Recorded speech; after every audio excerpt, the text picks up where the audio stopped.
My neighbor keeps peering through my bedroom window. Did you hear that? I think someone's outside, my wife whispered as she shook me awake. I startled awake and it took a second for me to comprehend what was happening. Huh? What? I replied. I heard footsteps near the window. Someone is out there, she answered, panic quite clear in her voice. Are you sure, darling? I'm certain. There's someone right outside. I moved in order to get out of bed, and as I did, my wife grabbed my arm. Don't get up and look, she whispered to me. Call the police. It might be someone trying to get in. I can't hear anything, Jenny. If someone was trying to get in, we would hear it, I said to her. I'll go have a look. It might have been a possum or something you heard. I got out of bed cautiously, approached the window, which was covered by thick black curtains. I reached out and grasped the edge of the curtain, pulled it to one side, moonlight spilling into the room. And as I did, the first thing I saw were two eyes staring straight through the glass. I jumped backwards, alarmed at what I saw. What is it? Who's there? My wife cried out from bed. My mind immediately went to the idea that someone was actually attempting to break into the house, like Jenny said. But I studied the face for a second. I realized I knew who was staring back at me. It was Mr. Haynes, the old man that lived next door. It's the neighbor, Mr. Haynes, I whispered back to Jenny. What's he doing in our garden? She asked. Hello, Mr. Haynes, I called through the window. Are you all right? Mr. Haynes didn't respond, but instead continued to stare directly at me. He was of average height and had very slim build. Wrinkles were starting to take over most of his face, but under his eyes he was most affected by them. He had long, scraggly hair that was thinning on top, but flowed out of the sides of his head. His facial expression was blank. No discernible emotion was present on his face. His eyes looked almost glazed over as they looked straight towards me. Hello, I called out once more, but yet again he didn't reply. What did we do? I turned to ask Jenny. Maybe he needs help, she replied, looking at me. I turned back to the window and to my surprise, it was no longer anywhere to be seen. Mr. Haynes had never done anything like this before, and was usually a pretty good neighbor. We never really heard from him, and he would often go long periods of time without seeing him outside the house. If we were to ever see him, it was for one of two reasons. He was either tending to his large garden that was filled with beautiful red roses, or saying goodbye to his daughter when she would rarely pay him a visit. It was definitely a strange occurrence to see him in our yard and staring at us through our bedroom window. I turned back around to face my wife. What should we do? I asked and looked towards the alarm clock. It's 11:30 at night. And what is he doing in our garden looking into our window? Is he gone? Jenny asked. I think so. I can't see him anymore, I answered as I scanned outside for any sign of him. Do you think he knows what he's doing? Jenny asked me. What do you mean? Well, he's getting old. He might not be all there. Maybe, I replied, mulling it over in my head. His eyes didn't show any recognition when he saw me. I think after a while of debate, we chalked it up to old age as to why Mr. Haynes was peering through our bedroom window.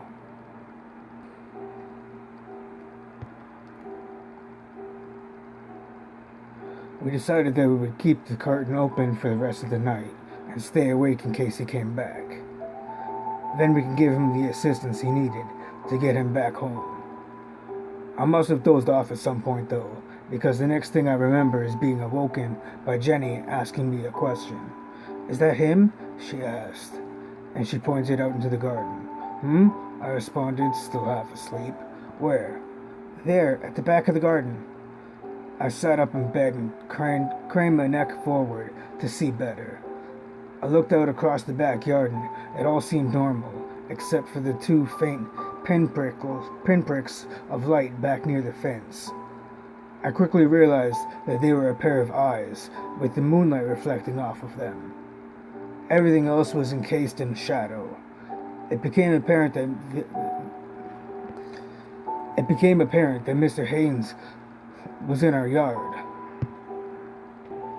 when he took a step forward and the rest of him was illuminated. He then took more steps and very slowly approached the bedroom window. I'm scared, honey, Jenny said to me as I felt her grab my hand. It's okay, darling, it's just Mr. Haynes again. Mr. Haynes had now reached the window. He raised both his arms and pressed two hands up against the glass. Then he leaned forward and peered through the window, using his hands to block out any light reflecting off of it so that he could see in more clearly. Excuse me, I called out from the bed. He didn't answer me, but for a moment I saw his eyes dart up and make direct eye contact with mine. It was at this moment that I noticed he looked slightly different than before. His face was covered in dirt and soil. God knows what else he had been up to. Mr. Haynes then removed his hands from the glass and took a slight step backwards. Then his head came forward and he breathed directly onto the glass, fogging it up. Jenny and I looked at each other in confusion and no small amount of fear. We turned back to face the window again and saw Mr. Haynes starting to draw something in the fogged up glass.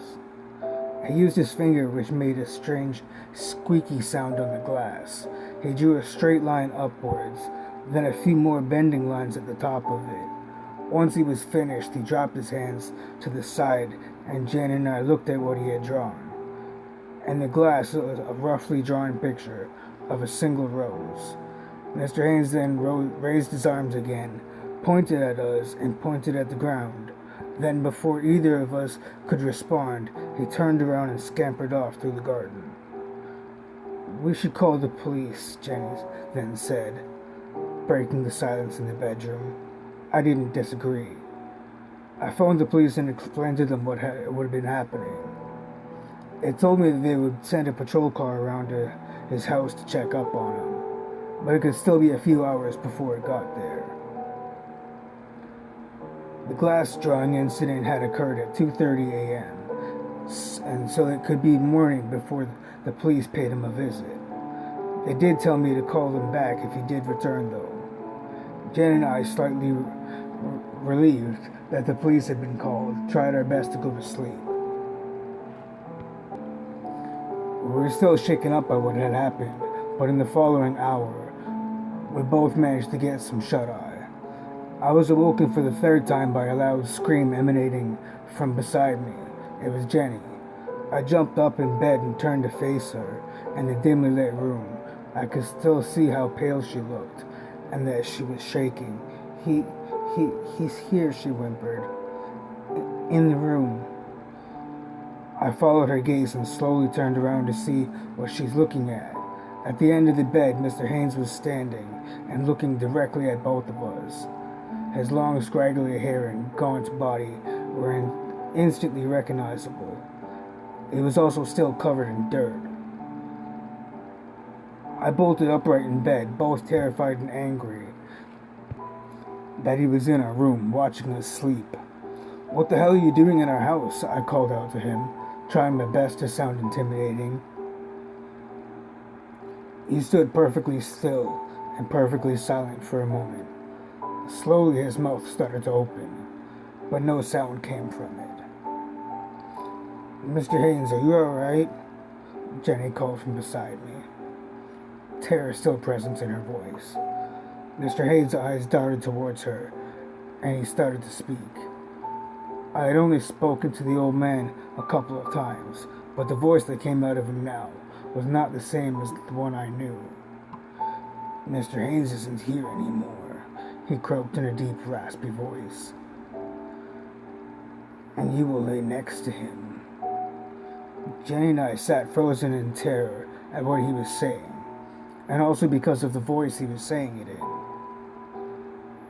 Then, before we could do anything, Mr. Haynes was retreating into the dark shadow in the corner of the room. He walked backwards into the darkness, then he was gone. Of course, we called the police straight away and were told they would send a squad car out to us right away. Once they arrived, we explained everything that Mr. Haynes had done to us that night. They wrote it all down, and we left to go over to his house. For the next couple hours, more and more police arrived at Mr. Haynes' property.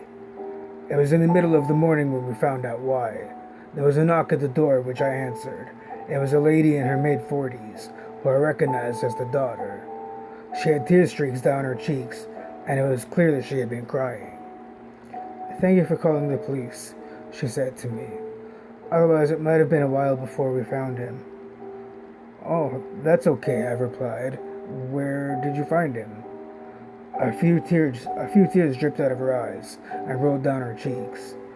"In the garden, under the flower bed. We still don't know how he got there, but the police estimate his time of death between midnight and 2 o'clock. There was also something else strange. He was buried in a shallow grave, just below the roses, but next to him, another 2 graves had been dug."